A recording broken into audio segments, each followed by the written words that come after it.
Hola a todos y muy bienvenidos, queridos amigos, oyentes y seguidores de Historia en Podcast. Bienvenidos al episodio ya 147 o 57 de esta sexta temporada On Demand, en donde ustedes proponen temas y nosotros desde aquí nos ponemos a trabajar para llevarles un poquito de historia en cada uno de los encuentros de este podcast totalmente independiente, gratuito y que lo pueden disfrutar desde cualquier parte del mundo y todas las veces que quieran. Y hoy les traigo uno de los episodios más especiales que tiene este podcast. Un episodio muy pedido, una temática muy pedida entre los oyentes de Historia en Podcast. Les traigo la historia del deporte más popular del mundo, la historia del fútbol. Y ustedes dirán, bueno, como argentino y tan pasional que son los argentinos y que somos los argentinos con el fútbol, seguramente tendremos un episodio más que interesante por frente y les aseguro que así va a ser. Un episodio cargado de datos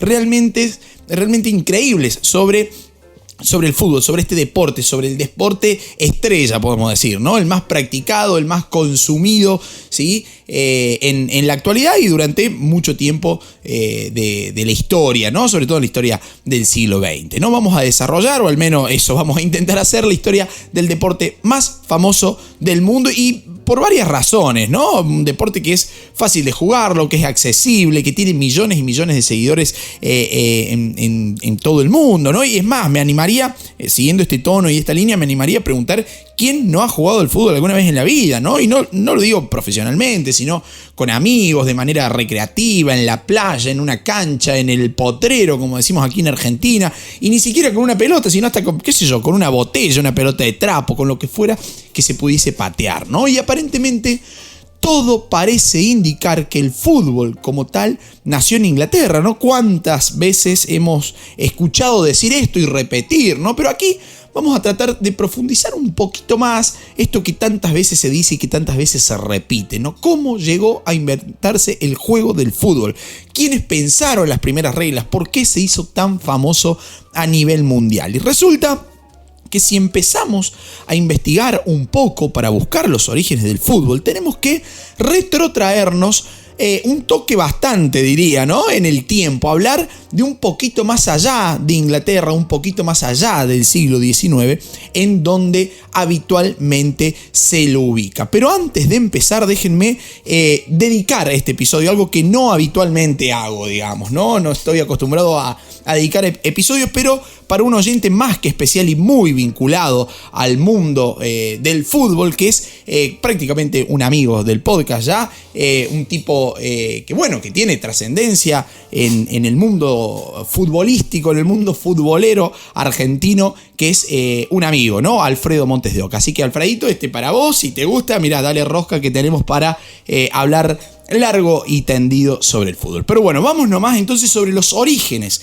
de este deporte, porque aparentemente, más allá de la invención inglesa y esto que tantas veces se repite en el siglo XIX, digamos, y la creación de las reglas del fútbol, aparentemente, cuando uno se aventura en las páginas de historia mundial, encuentra que el primer juego que incluía piernas, patadas, pelotas, ¿no? Pelotas que había que invocar en una red, tiene su origen en la China milenaria, ¿sí? En la China allá en torno al siglo III a.C., con un juego que se llamaba Cuju, en donde dos equipos jugaban con una pelota hecha de plumas, ¿no? Y bueno, como hincha de River no voy a hacer ningún chiste fácil, así que les pido respeto hacia quien dirige el podcast. Bueno, esta pelota de pluma que debían invocar en una especie de red sin usar las manos, aunque a decir verdad, las variaciones que este juego, que este tal Cuju fue teniendo a lo largo de la historia, lo fue alejando un poco de lo que conocemos actualmente como fútbol actual, ¿no? Pero no deja de ser, ¿no? un antecedente. Y si seguimos esa línea cronológica que hemos iniciado en China en el siglo III a.C., una línea cronológica deportiva, futbolera, si se quiere, encontramos que antes de llegar al siglo XIX inglés, tenemos otra historia y otra civilización que practicaba un juego bastante similar. Y para eso no debemos ni marcharnos a Europa, ni migrar a la China milenaria, ni bucear en las profundidades tan ricas de la historia del continente africano, sino que tenemos que quedarnos aquí en América.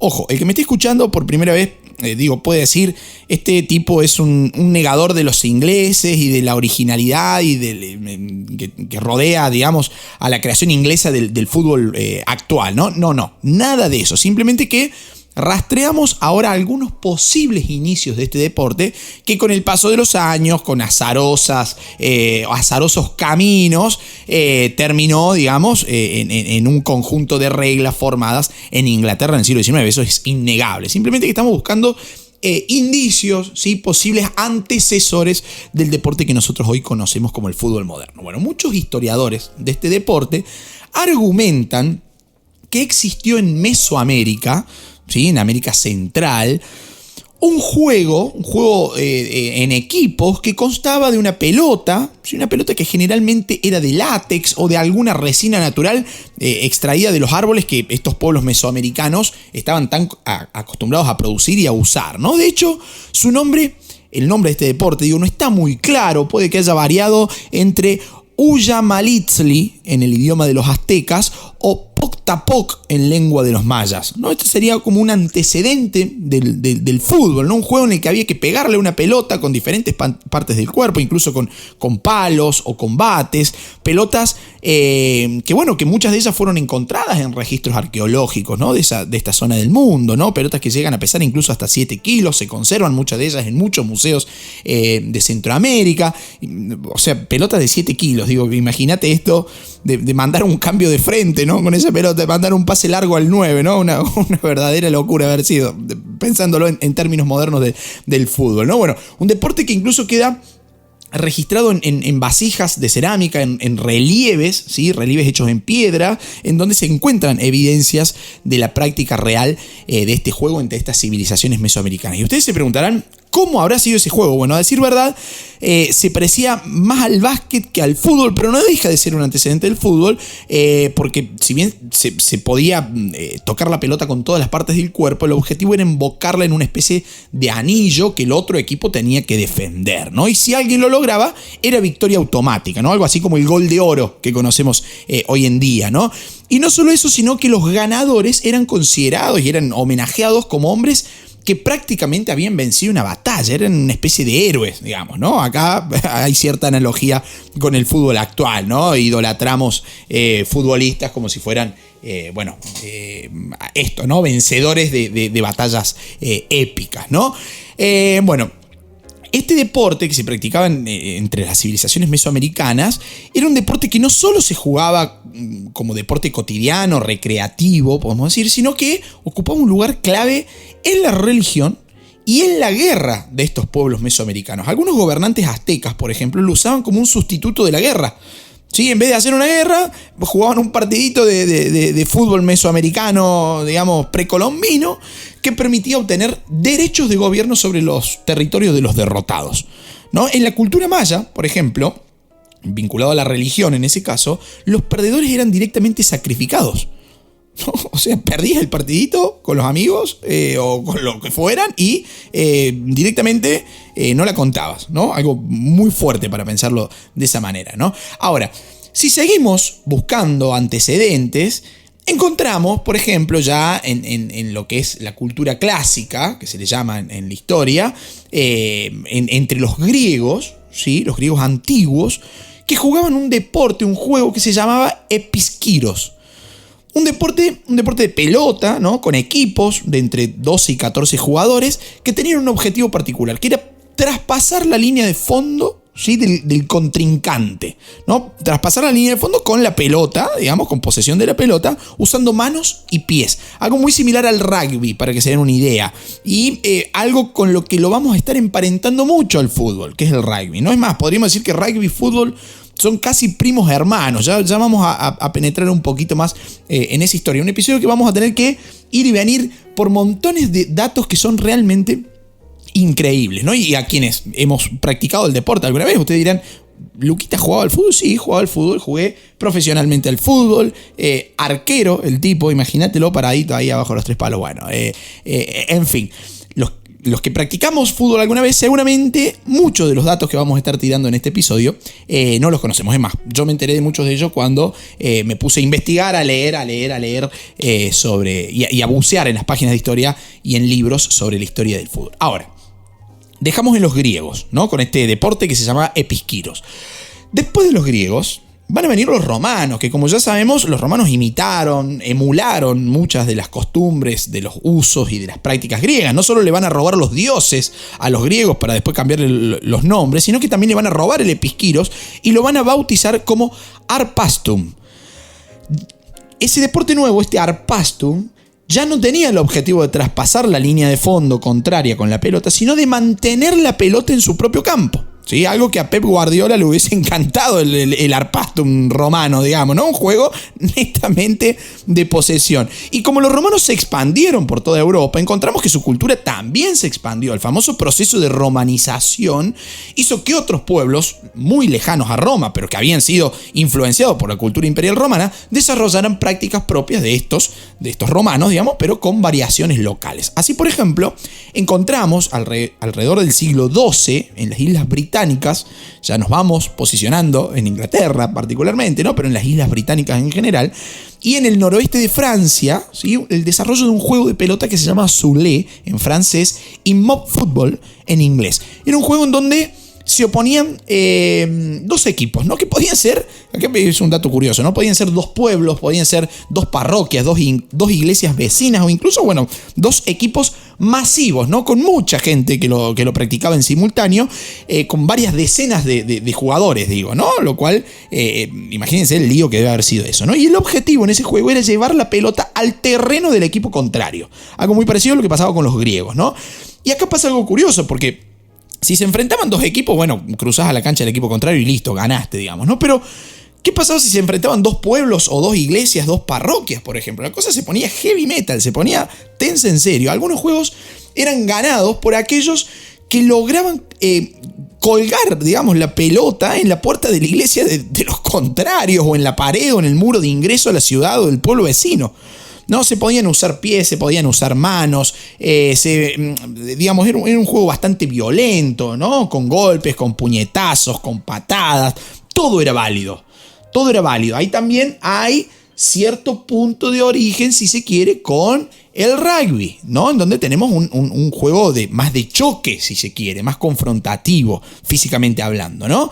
Imagínense ustedes, siglo XII, la mayoría de las veces los líos que se armaban eran realmente monumentales. Ese juego fue llamado por muchos historiadores como fútbol de carnaval, ya que generalmente se practicaba, en Inglaterra particularmente, pero en las Islas Británicas en general, en esa época previa a la cuaresma, ¿no? Que era el carnaval, con la particularidad de que la única regla que existía era que no se podía matar al contrincante. El resto de cosas, permitidísimo, ¿no? Todo permitido. Ahí se originó, digamos, el siga-siga, ¿no? Que muchos árbitros usan, ¿no? El play-on de los ingleses. Imagínense el nivel de violencia de esos partidos, ¿no? Uno quejándose, che, me pegó, qué sé yo qué, y el árbitro diciendo, no, todo pelota, siga a seguir jugando, ¿no? Bueno, en fin, ese juego se jugó durante toda la Edad Media y muchos lo llaman el fútbol medieval, ¿no? En Italia va a pasar algo parecido, se practicaba una variante de ese fútbol medieval llamada calcio florentino, ¿sí? Bastante más organizado y, a decir verdad, también menos violento que lo que se desarrollaba en Inglaterra, digamos, ¿no? Ahí, en ese calcio florentino del siglo XVI, van a surgir un conjunto de reglas un poquito más claras, ¿no? Ahí surge la figura de Giovanni Bardi, que en el año 1580 presentó el primer juego de reglas en torno a este calcio florentino, ¿no? ¿Cuáles eran esas reglas? 2 equipos, 27 jugadores por cada bando, y el objetivo era sumar más puntos que el equipo rival, algo que hoy en día le podemos decir goles. Pero para sumar puntos había que colocar en un agujero, ¿sí? En una especie de cesta, de agujero, mejor dicho, de pozo, que se ubicaba a cada lado del campo de juego, había que invocar la pelota, ¿no? Y si se invocaba la pelota ahí, se obtenían 2 puntos. Pero si se fallaba en el intento, se le sumaban medio punto al equipo rival.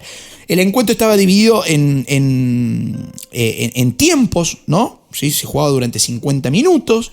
era controlado por árbitros, se introduce ahí la figura del árbitro, 8 árbitros controlaban ese calcio florentino, por ejemplo, ¿no? Y así se fueron desarrollando esas variantes francesas, británicas e italianas del fútbol medieval. Pero volvamos ahora a las Islas Británicas, porque dijimos que estábamos en presencia de un juego bastante brusco, masivo en cuanto a jugadores y hasta violento, digamos, ¿no? Lo único que no estaba permitido era matar al contrincante. El resto, dale rosca nomás que vamos para adelante. Bueno, tan violento era que en el año 1579 en Chesterton, ¿sí?, se van a enfrentar dos equipos. Por un lado, encontramos a estudiantes de la Universidad de Cambridge, ¿sí?, y por otro lado a un grupo de aldeanos de Chesterton. El partido fue un descontrol total. ¿Qué hicieron podemos decir, los pituquitos de Cambridge? Corrieron, como decimos en la jerga futbolera argentina. Dijeron, de visitante no jugamos más. Se armó un lío tremendo, los llenaron a golpes y los tipos se volvieron a su universidad, a la Universidad de Cambridge, y dijeron, nosotros no vamos a jugar más, solamente vamos a jugar entre nosotros, dentro de la Universidad de Cambridge. De ahí se originó el famoso cantito Cambridge, yo te vi correr en Chesterton, ¿no? Que después se aplicó a tantos otros equipos. Nada, mentira, un chiste, pero aplicaría, digamos, para aplicarlo ahí. Ahora, con todas estas cosas, ya estamos en el siglo XIX, en donde en los colegios y en las universidades que proliferaron en las Islas Británicas, se comenzaron a fomentar los deportes de equipo, y de esa forma tratar de formar académicamente a los alumnos, no solamente con foco en lo intelectual, en lo académico propiamente dicho, sino también haciendo un poquito de hincapié en la disciplina, en el espíritu de equipo, y sobre todo fomentando la capacidad de liderazgo, ¿no? Algo que en estos deportes de equipo se veía y se necesitaba mucho. Ya ahí, a partir de la década de 1830, vamos a encontrar universidades y colegios que se empiezan a enfrentar entre sí. Un deporte colegial, si se quiere, universitario, piénsenlo de esta forma, ¿no? Ahora, ¿por qué ese cambio? ¿Por qué de repente tenemos movimiento futbolero en toda Inglaterra? Porque esa movilidad, ¿sí?, fue producto del desarrollo del ferrocarril durante la Revolución Industrial Inglesa, que hizo y que permitió que los equipos se pudieran trasladar más fácilmente, más rápidamente, y ya las distancias no fueron un problema, digamos, ¿no? Ahora, ¿va a existir un problema acá? Sí. ¿Cuál va a ser el foco problemático en particular?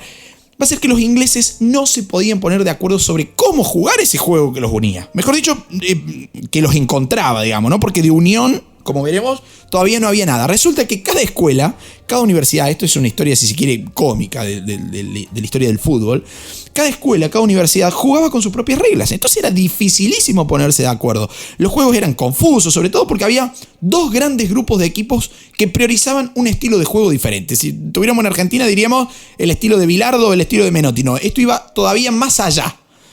¿Cuáles eran los estilos que estaban ahí en disputa? Por un lado, el estilo que favorecía el juego con los pies, el regate, ¿no?, la maniobra con las piernas, sin usar las manos. Y por otro lado, los que favorecían el juego con las manos.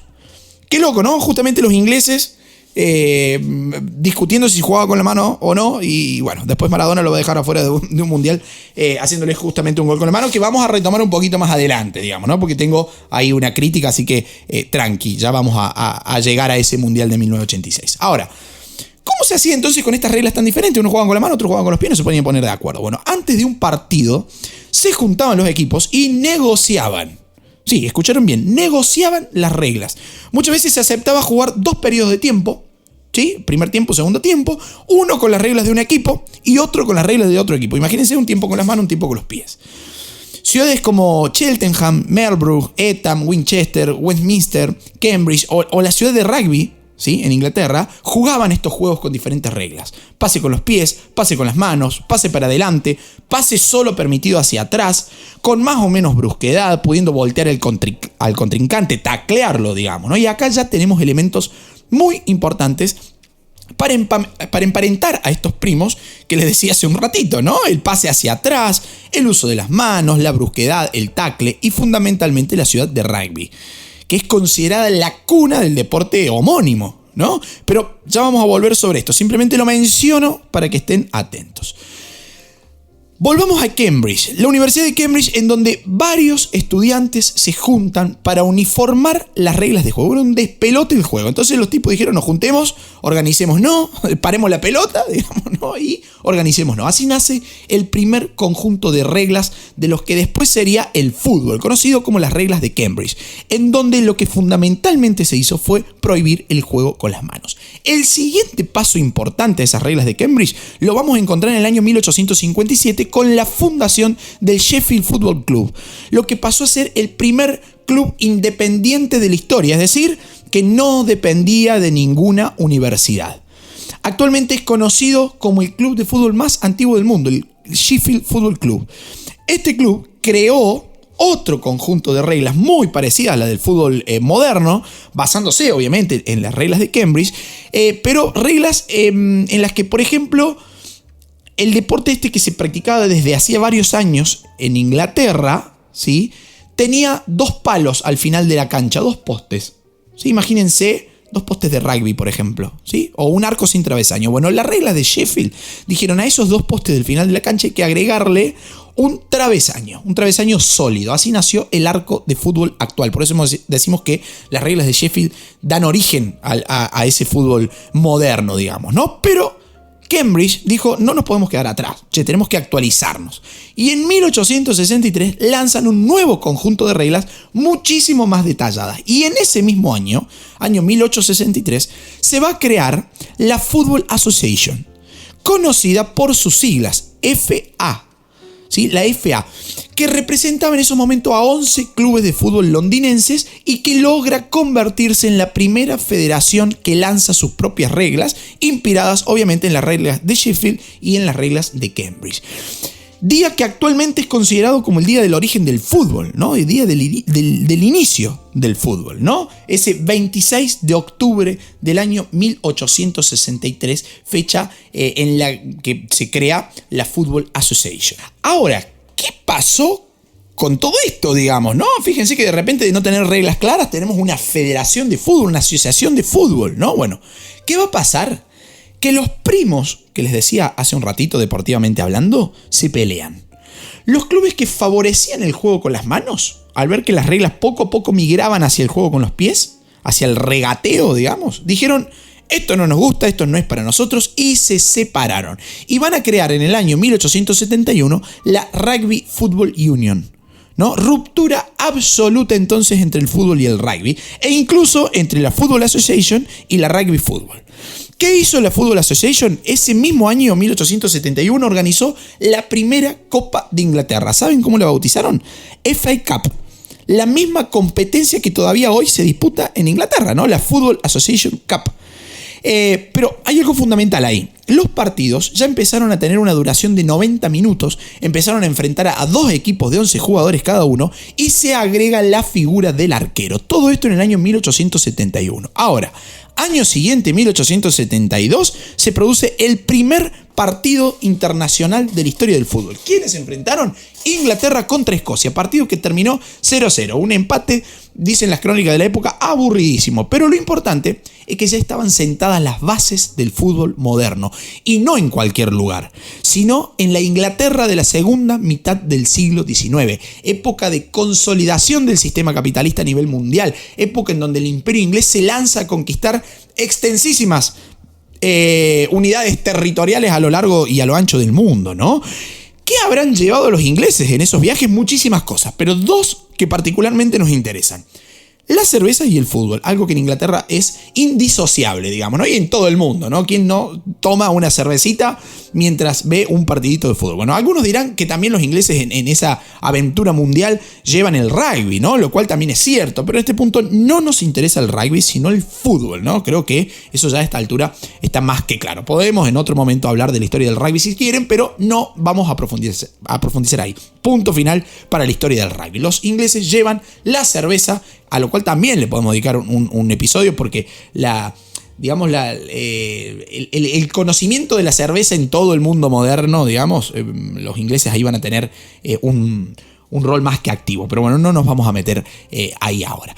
Así que bueno, vamos a tener, por ejemplo, estudiantes ingleses en Suiza, trabajadores del ferrocarril inglés en Sudamérica, ciudadanos ingleses en Norteamérica, en Asia, en Oceanía, que llevan su deporte favorito a todas estas tierras. Y fue en el año 1881 cuando se da un hecho importantísimo, el primer partido internacional de fútbol femenino. Sí, escucharon bien, año 1881. Nuevamente Inglaterra contra Escocia, pero ¿qué pasa? No se veía bien que las mujeres practicaran este deporte, ¿no? No se toleraba que las mujeres jugasen a un deporte considerado que era de hombres, digamos, ¿no? En esa época. Entonces, ¿qué pasó con esas mujeres? Fueron atacadas y tuvieron que huir rápidamente de la cancha, ¿no? Un hecho terrible, bochornoso. Pero más allá de esa primera incursión femenina, que casi termina en catástrofe, el fútbol había llegado para quedarse. Poco a poco, federaciones, clubes van a ir apareciendo en todo el mundo bajo el impulso siempre de manos inglesas. Otro año importante, si seguimos en la cronología de esta historia, es el año 1902, cuando se celebraron los primeros partidos internacionales fuera del Reino Unido. ¿Saben quién lo jugaron? Lo jugó primero Argentina contra Uruguay, 6-0 a favor nuestro, ¿sí? 6-0 a favor de Argentina. Y por otro lado, Austria contra Hungría, en donde los austríacos le ganaron 5-0 a los húngaros. Pero dije año 1902 y dije Austria contra Hungría. Lo curioso es que para esos años, tanto las naciones de Austria como de Hungría formaban parte del mismo imperio, que era el imperio austrohúngaro, que no se llevaban para nada bien. Pero esas naciones, Hungría y Austria, se enfrentaron, ¿no? Imagínate después del partido, ¿no? Un lío terrible. Pero bueno, si nos movemos 2 añitos más, nos vamos a encontrar que en el año 1904 se crea la famosísima FIFA, la Federación Internacional del Fútbol Asociado, en París. Se crea en París, que en sus inicios llegó a reunir a 7 países en esos momentos: Suecia, Dinamarca, Países Bajos, Holanda para esos momentos, pero Países Bajos actualmente, Bélgica, Suiza, España y Francia, con el objetivo de organizar partidos internacionales. Así nació la FIFA. Esa idea gustó muchísimo y prendió en toda Europa, a tal punto que al poco tiempo se van a unir a la FIFA países como Alemania, como Austria-Hungría, como Italia e incluso la propia Inglaterra, ¿no? Eso va a llevar a que en el año 1908, en los Juegos Olímpicos de Londres, el fútbol fuera admitido como deporte olímpico, hecho que llevó a que el combinado de Inglaterra, el seleccionado inglés, ganara la medalla de oro, algo que repitió nuevamente en los Juegos Olímpicos de 1912 en Estocolmo. Ya en 1910 se unen nuevos países a la FIFA, como por ejemplo Escocia, Gales e Irlanda, 3 de las ligas más antiguas de la historia del mundo, junto con la Football Association inglesa, ¿no? Y llegamos a una época difícil de la historia de la humanidad, no solo del fútbol, ¿no? Que fue la Primera Guerra Mundial, en donde pasan 2 cosas sumamente interesantes en cuanto a la historia del fútbol, ¿no? Les cuento. Año 1916, en nuestro país, en Argentina, se celebraba el centenario de nuestra independencia, ¿no? Centenario de la independencia. Para esa ocasión, se decide celebrar un torneo internacional que enfrentaba a Uruguay, Chile, Brasil y obviamente a nuestro país, Argentina. ¿Qué nacía ahí? Iban a ser la famosa CONMEBOL, la primera confederación continental de fútbol. ¿Sí? Primer hecho importante durante la Primera Guerra Mundial. Segundo hecho importante durante la Primera Guerra Mundial, la famosa tregua de Navidad entre la noche del 24 y el 25 de diciembre del año 1914, cuando se dio un alto al fuego y las tropas alemanas, francesas y británicas decidieron dar un cese a las hostilidades y, qué sé yo, van a pasar muchas cosas, se van a decorar las trincheras, se van a cantar villancicos. De hecho, increíblemente, el villancico más cantado en las trincheras de esa tregua de Navidad del año 1914 fue Noche de Paz. Posta, en serio, ¿no? Búsquenlo, esto es increíble, ¿no? Una guerra que se había pensado que en 3-4 meses iba a terminar, que se extendió por el lapso de 4 años y que en esa primera Navidad se dio una tregua. Dijeron, che, dejemos de pelear y nos juntemos. No se juntan los soldados. Y como si fuera poco, todo esto que estoy contando, soldados enemigos, ¿no? Estamos hablando de tropas alemanas, francesas, británicas, decidieron jugar al fútbol en la denominada Tierra de Nadie. ¿Qué era la Tierra de Nadie? Los espacios mortales que existían entre las trincheras enemigas. Los tipos se pusieron a jugar al fútbol ahí. Fíjense, el fútbol, ¿no? O sea, más allá de lo desgarrador de la época y de la etapa y de la guerra en sí, el fútbol surge como un deporte aglutinador y pacificador, ¿no? En el medio de una guerra, en el medio de un conflicto bélico. Fíjense lo simbólico de esa famosa tregua de Navidad entre el 24 y el 25 de diciembre del año 1914. Bueno, y así, si seguimos avanzando en el tiempo, notamos una progresiva profesionalización del fútbol como deporte. Hecho que llevó a que la FIFA dijera, che, bueno, ya los equipos profesionales no pueden participar en los Juegos Olímpicos, era una regla de esos momentos, tenemos que hacer algo para que los equipos profesionales y que se están profesionalizando puedan enfrentarse entre sí. ¿Qué hace la FIFA? Decide crear su propia competición, la Copa Mundial de Fútbol de la FIFA. Hecho que se oficializó en el año 1928 durante los Juegos Olímpicos de Ámsterdam. Y Uruguay, la selección uruguaya que venía de ganar los Juegos Olímpicos de París y ahora también los de Ámsterdam, fue elegida como la sede de la primera Copa del Mundo. Dijeron, che, a ver si tan buenos son los uruguayos, bueno, llevemos la primera Copa del Mundo a Uruguay. Lo oficializa la FIFA en 1928 para el año 1930, año del centenario de la independencia de Uruguay, y que tuvo como sede un novísimo estadio que justamente se llamó el Estadio Centenario Mundial, que también ganó Uruguay, nos lo ganó a nosotros 4-2, ¿sí? Llevándose así el primer título mundial de fútbol. Por eso es que en el Mundial 2030, Uruguay va a ser nuevamente la sede, ¿no? Al menos en los partidos inaugurales, ¿no? Uruguay que va a compartir con Argentina y Paraguay esos partidos inaugurales de la Copa del Mundo de la FIFA del año 2030, ¿no? Paraguay que actualmente es la sede de la CONMEBOL que les decía anteriormente, ¿no?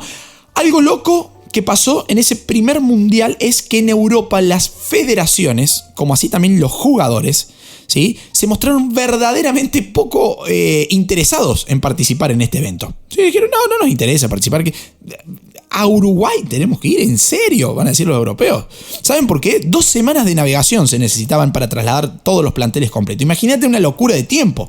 Finalmente, solo 4 países europeos se presentaron en ese primer mundial de Uruguay 1930. Bélgica, Yugoslavia, Rumania y Francia. De Norteamérica vinieron Estados Unidos y México. De Sudamérica, Argentina, Chile, Paraguay y Brasil. Esa final, disputada entre Argentina y Uruguay, tuvo varias particularidades. Por ejemplo, como la rivalidad entre ambos países era muy fuerte, no se encontraba un árbitro que aceptase dirigir ese partido. Se demoraron varias horas de ese día para encontrar un tipo que aceptara dirigir esa final y hacerlo bajo estrictas normas de seguridad de la época, digamos, ¿no? Porque había mucho temor a que se violentaran las cosas, ¿no? Otro hecho curioso es que no había uniformidad en los balones, ¿sí?, en las pelotas de fútbol. Entonces, un tiempo se jugó con la pelota uruguaya, otro tiempo con la pelota argentina. Argentina y Córdoba particularmente, mi provincia querida, tiene la particularidad, digo bien, de ser la creadora de la actual pelota de fútbol, ¿no? Con un cosido interno, con una válvula que la permite inflar, pelota que fue diseñada y creada en la ciudad de Belleville, capital nacional de la pelota de fútbol. Googleenlo porque la historia de Belleville y de cómo se diseñó la nueva pelota de fútbol que se usa, que es una técnica que se usa no solamente en la pelota de fútbol, digamos, ¿no?, con los gajos actuales, el cosido interno y la válvula para inflarla, sino que también se traslada a pelotas de otros deportes. Búsquenlo así, ¿no? La ciudad de Belleville y el invento de la nueva pelota de fútbol, ¿no? Belleville, que es la sede también del matador, ¿no? Del gran Mario Alberto Kempes, ¿no? Campeón del mundo con el seleccionado argentino en el año 1978. Mire si hay historias en Argentina para contar en torno al fútbol. Aquí estamos haciendo una mirada general, abuelo de pájaro, como siempre digo. Después ustedes pueden profundizar en lo que se les antoje, en lo que quieran o en lo que más interés les haya causado, digamos, ¿no? Bueno, dijimos entonces, medio tiempo con pelota argentina, medio tiempo con pelota uruguaya. Asimismo, los uruguayos podemos decir que nos hicieron pelota porque nos ganaron 4-2, como les decía recién, llevándose el primer título mundial de fútbol. Ahora, 4 años después, la Italia de Mussolini organiza el segundo mundial que pasó a la historia como el primer mundial retransmitido por medios masivos de comunicación, la radio. ¿Saben quién no asistió a ese mundial? Uruguay. Uruguay dijo, no, ¿qué? Si ustedes no vinieron acá al mundial mío, nosotros no vamos a ir al mundial de ustedes. Así que fuera, ¿no? No pudo revalidar su título el campeón vigente del fútbol en esos años, ¿no? El siguiente mundial se juega en Francia, lo que provocó el enojo de países sudamericanos, ¿no?, que querían que se jugaran en ambos continentes, hecho que llevó a que Argentina y Uruguay no se presentasen en ese mundial de Francia, digamos, ¿no? Tampoco lo hizo España, que estaba en plena guerra civil. Eso fue en 1938. La siguiente Copa Mundial se debía jugar en 1942, pero la Segunda Guerra Mundial hizo que se suspendiera no solo esa Copa Mundial, sino que por 12 años no hubo Copa Mundial de la FIFA. 1938, recién la siguiente en 1950. Pero al medio hay una historia muy curiosa que se las voy a contar acá. Si bien la Copa del Mundo de 1942 no se llegó a celebrar, llegó a tener una especie de final, así entre comillas. Es decir, ¿cómo? Si no se jugó, ¿cómo va a haber una final? Bueno, les cuento rápidamente la historia. Resulta que en el día de cumpleaños número 53 de Hitler, ¿sí?, el 20 de abril de 1942, su seleccionado, o sea, el seleccionado alemán, recibió a Suecia y perdió 2-1, lo cual hizo estallar de la furia al Führer, ¿no? Vaya el juego de palabras. ¿Qué hizo el Führer? Amenazó a los jugadores que si volvían a perder los iba a mandar al frente de batalla. Imagínate, los tipos se pusieron las pilas como nunca. Le ganaron 5-3 a Hungría, le ganaron 3-0 a Bulgaria, le ganaron en un increíble 7-0 a Rumania. ¿Qué hicieron los alemanes después? Dijeron, bueno, vamos, venimos con una racha ganadora, los jugadores saben que no pueden perder, así que le digamos a los suecos que vuelvan, que nos den la revancha, así jugamos, a ver qué tal les va ahora, qué tan cancheritos son los suecos. Resulta que Suecia era considerada en esos momentos una de las selecciones más poderosas del mundo. Ubiquémonos, Estadio Olímpico de Berlín, 98.000 personas, hecho que llevó a que los historiadores del fútbol consideraran este partido como la final no oficial de la Copa del Mundo 1942. Por eso decimos la final entre comillas de una Copa Mundial que no se disputó, que no se jugó. ¿Se preguntaron ustedes cómo terminó el partido? 3-2. ¿Victoria de quién? ¿De los alemanes? Dirán ustedes. No, victoria de Suecia. Mamita la que se le vino a los jugadores alemanes. ¿Qué va a pasar después de esto? Se cumplió la promesa de Hitler, se disolvió el equipo alemán y sus jugadores fueron enviados a la guerra. Muchos de ellos van a ocupar posiciones burocráticas, ¿no? Pero existe el caso de August Klinkler, autor de uno de los goles de Alemania en ese partido contra Suecia, que murió a los 26 años en combate en el frente oriental, ¿no?, contra la Unión Soviética en el año 1944. Terrible historia, no sé si la conocían o no, pueden hacérmelo saber, ¿no?, a través de Instagram, a través de nuestra página web, ahí me escriben, respondo absolutamente todos los mensajes. A través de nuestra página también, acá hago un paréntesis y mando un chivito, pueden hacer donativos al canal si les está gustando este episodio, si les gusta Historia en Podcast, si les gusta la forma en la que contamos la historia y la divulgamos en todo el mundo. Más de 100 países escuchan Historia en Podcast, un proyecto gratuito. Ustedes pueden colaborar económicamente con el canal, así seguimos y profundizamos la generación de contenido histórico de interés, digamos, ¿no? Lo pueden hacer a través de Cafecito si nos escuchan desde Argentina o a través de PayPal si nos escuchan desde cualquier otro país del mundo. Encuentran en la descripción de este episodio un link que los va a llevar a nuestra página web. Ahí van a scrollear, van a bajar un poquito, encuentran el icono de Cafecito o de PayPal para poder hacer los donativos. Pueden comprar nuestros libros, pueden hacernos llegar sugerencias de temas, pedidos, saludos, críticas constructivas, todo más que bienvenido. Y les aseguro, sobre todo por nuestro Instagram, Historia en Podcast, que respondo absolutamente todos los mensajes. Así que los espero por ahí, por Instagram. Bien, seguimos entonces, terminado el chivo. Finalmente, después de esta Segunda Guerra Mundial, la competición internacional se va a reanudar en el año 1950 en el Mundial de Brasil, mundial en el que participa por primera vez Inglaterra. La creadora del fútbol va a participar por primera vez en un mundial en el año 1950 en Brasil, quedando eliminada en fase de grupo. Fue medio un fracaso, digamos, ¿no? Y mundial, por ejemplo, en el que no participaron ni Alemania ni Japón porque eran países ocupados después de la Segunda Guerra Mundial, ¿no? Y tampoco lo van a hacer los países del bloque oriental, ¿no? En ese contexto de Guerra Fría que siguió a la Segunda Guerra Mundial. Mundial que también fue muy recordado tanto por uruguayos como por brasileros, uno con alegría, otro con tristezas, en ese orden, ya que ambos equipos se enfrentaron en la final en el mítico Estadio Maracaná, que en esos momentos llegó a reunir a casi 200.000 espectadores, 199.000 y pico de espectadores, ¿no? Un estadio que es absolutamente muy diferente a lo que es hoy en día, ¿no? Todo marcaba que el local, que el seleccionado brasilero se iba a quedar con el título, porque con un empate era campeón Brasil. Pero la selección uruguaya terminó venciendo por 2-1 al combinado local, hecho que pasó a la historia como el famoso maracanazo, digamos, un golpe a la historia del fútbol brasilero, que después se va a recuperar, ¿no? El máximo campeón de la historia de los mundiales, ¿no? Mundial de Brasil en el que no participó Argentina, ¿sí? Un dato curioso, debido a una rivalidad creciente que había con Brasil, cuestiones deportivas, cuestiones organizativas, incluso políticas, ¿no? Porque la influencia de Juan Domingo Perón en ese contexto, presidente argentino, va a generar un cúmulo de factores que van a confluir en la no participación del seleccionado argentino en el Mundial de 1950 y en el de 1954 que se va a organizar en Suiza. ¿sí? Ese Mundial de Suiza en 1954, que tampoco participa Argentina y que va a ser el primero que se retransmite por televisión. Recién en México 1970 se va a retransmitir a color, pero ya vamos a llegar a eso. Volvamos a 1954, porque ese va a ser un año importantísimo para la historia del fútbol, porque se crean dos confederaciones continentales muy importantes. La Confederación Asiática de Fútbol, llevando profesionalmente el deporte a esa parte del mundo, y también se crea la Unión Europea de Fútbol Asociado.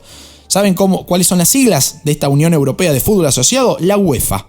¿Sí? Ente que en el año 1955 organizó la primera Copa de Europa de Clubes Campeones, la antecesora de la actual Champions League.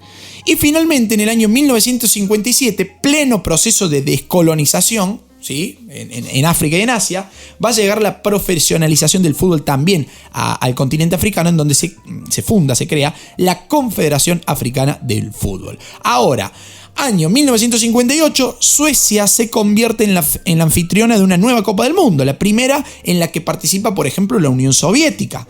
Mundial totalmente eclipsado por la nueva estrella brasilera, ¿no? Que fue Edson Arantes do Nascimento, alias Pelé.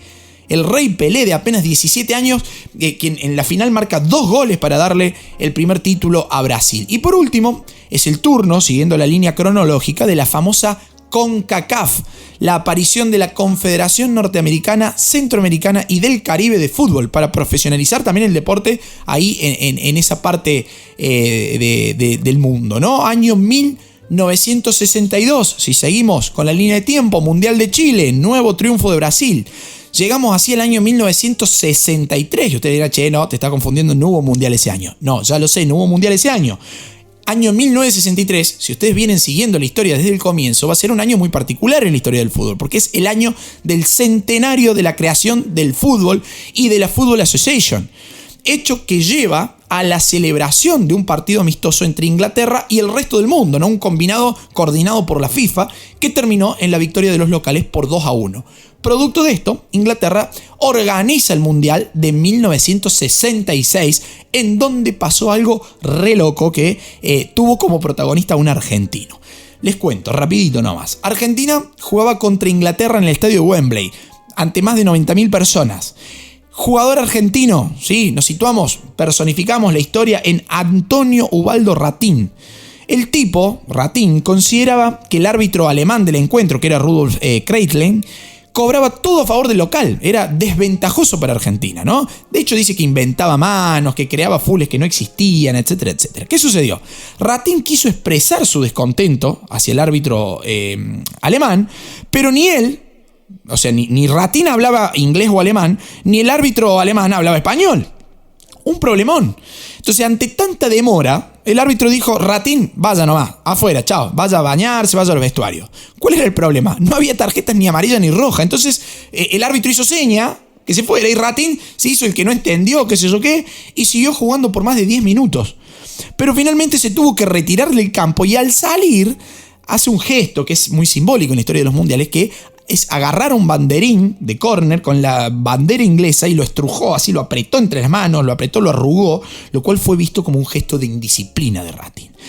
¿Qué se pensó entonces en torno al juego con este hecho que, digamos que en el cual participó un argentino?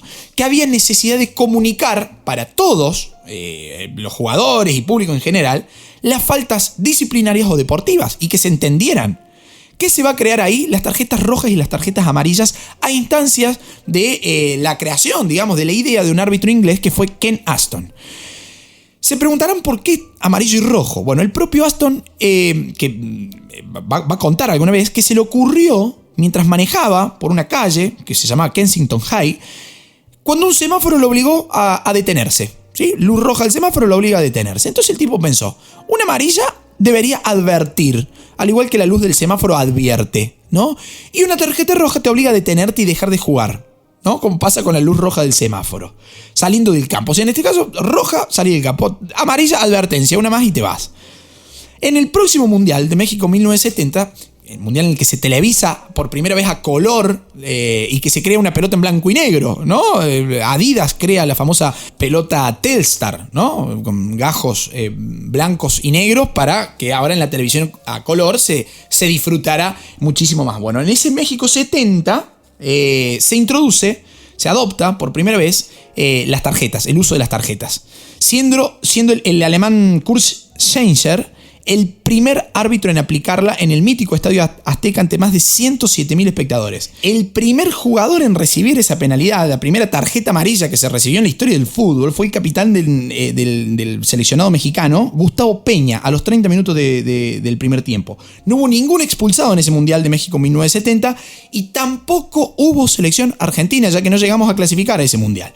Pero bueno, más allá de esto, antes de seguir, no quiero pasar por alto un hecho muy interesante y a la vez nefasto que sucedió en el año 1969 en Centroamérica, en donde el fútbol va a ser, en vez de un ente aglutinador y pacificador como había sido a lo largo de la historia y sobre todo en aquella tregua de Navidad que les contaba hace un ratito, va a ser un elemento de violencia.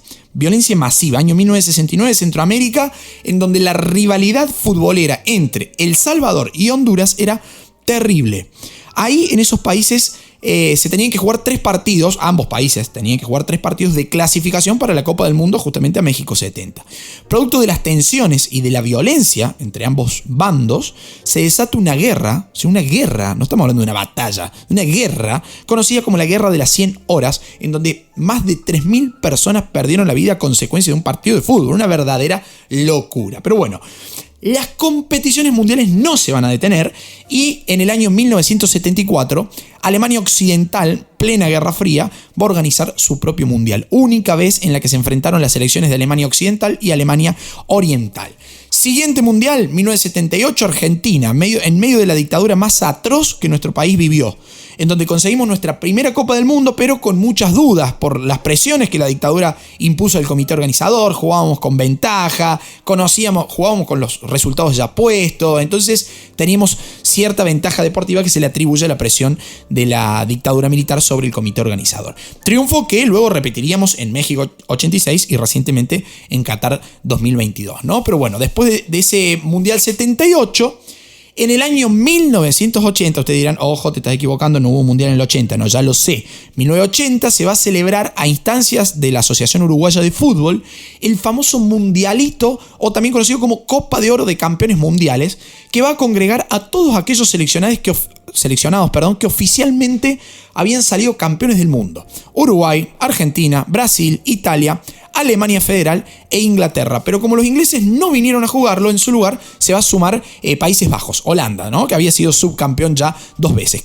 ¿Quién se va a quedar con ese mundialito? Uruguay. Uruguay va a ser el campeón de esa Copa de Oro de Campeones Mundiales que se disputó en el año 1980. Pero bueno, más allá de ese dato, debemos decir que desde los 80, desde la década de 1980, tenemos un ascenso del fútbol, ya no solo como deporte recreativo, como había sido pensado, sino como medio para hacer dinero.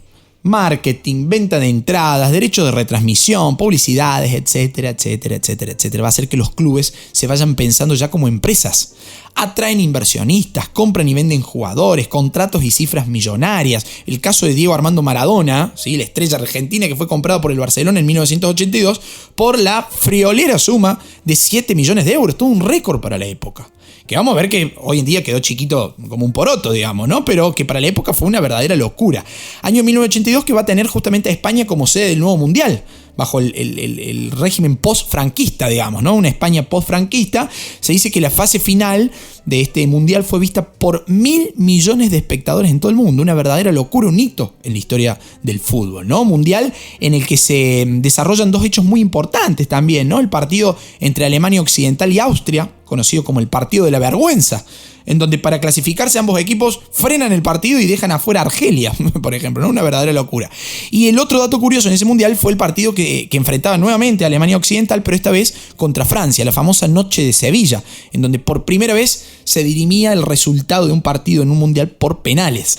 Ahora, el próximo mundial iba a ser en México, año 1986, con el gol más bonito de la historia del fútbol. El gol de Diego Armando Maradona a los ingleses, un gol muy significativo desde lo simbólico y desde lo emocional para un país como el nuestro, que venía de perder la guerra de Malvinas en el año 1982, nada más y nada menos que contra Inglaterra, ¿no? Gol que fue bautizado como el gol del siglo. ¿Sí? Partido también el que se desarrolló, se llevó a cabo la famosa mano de Dios. Sí, debemos decir uno de los mayores robos de la historia de los mundiales, esto hay que decirlo, lo aclaré al comienzo del episodio, ¿no? Porque si nos lo hubieran hecho a nosotros, seríamos los primeros en llorar y quejarnos que nos robaron un mundial con un gol hecho con la mano. Pero como lo hicimos nosotros, somos los más vivos del mundo, ¿no? Argentina siendo Argentina, ¿no? En fin, bueno, mundial que como ya dije, nos consagró nuevamente como campeones. Después vino Italia 90 con su mítico himno, luego Estados Unidos 94 con el doping positivo de Maradona, ¿no? Yo creo que fue uno de los hechos más significativos de ese mundial y todo el escándalo, el revuelo en torno a eso. Le va a seguir Francia 98 con el mítico 3-0 de Francia-Brasil con 2 goles de Zinedine Zidane, ¿no? Que luego va a ser comprado por el Real Madrid por la cifra récord de 75 millones de euros. Casi 10 veces más de lo que habían pagado por Maradona en el 82, que había sido todo un récord, ¿no? Después le va a seguir Corea-Japón, año 2002, primer mundial en territorio asiático. Alemania 2006, Sudáfrica 2010, primer mundial en África, y que llegó a tener más de 3.200 millones de espectadores en todo el mundo, y con el primer título de España a nivel mundial. Luego Brasil 2014, Rusia 2018, primer mundial en ese país, y Qatar 2022. Pero más allá de esta cronología, debemos retrotraernos, digo, un pequeño dato de color, al año 1991, año en el que se disputó la primera Copa Mundial de Fútbol Femenina en China, que terminó con la victoria del seleccionado estadounidense. También todo un hito dentro de la historia de este deporte que se iba abriendo poco a poco también hacia lo femenino, ¿no? Y así llegamos a la actualidad, en donde el fútbol se ha convertido en el deporte más masivo de la historia de la humanidad, en donde se calcula que es practicado por más de 275 millones de personas, entre hombres y mujeres, generando cifras realmente millonarias, pero por sobre todo generando pasiones que parecen que no tienen comparación alguna.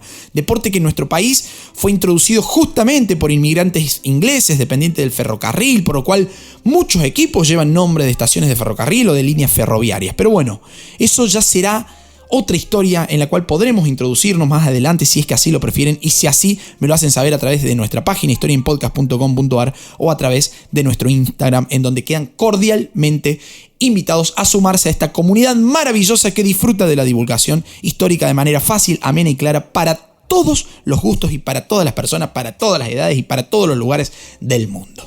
Queridos amigos, hasta aquí el episodio de hoy. Espero de todo corazón haber estado a la altura, que haya sido de su agrado, y si así ha sido, los invito a comentar, a dejar su comentario qué les pareció este episodio, que lo compartan, que ayuden a divulgarlo, a difundir todo este trabajo gratuito que hay detrás de Historia en Podcast. Queridos amigos, muchísimas gracias y hasta un próximo encuentro cuando la historia nos vuelva a reunir. Chao, muchas gracias.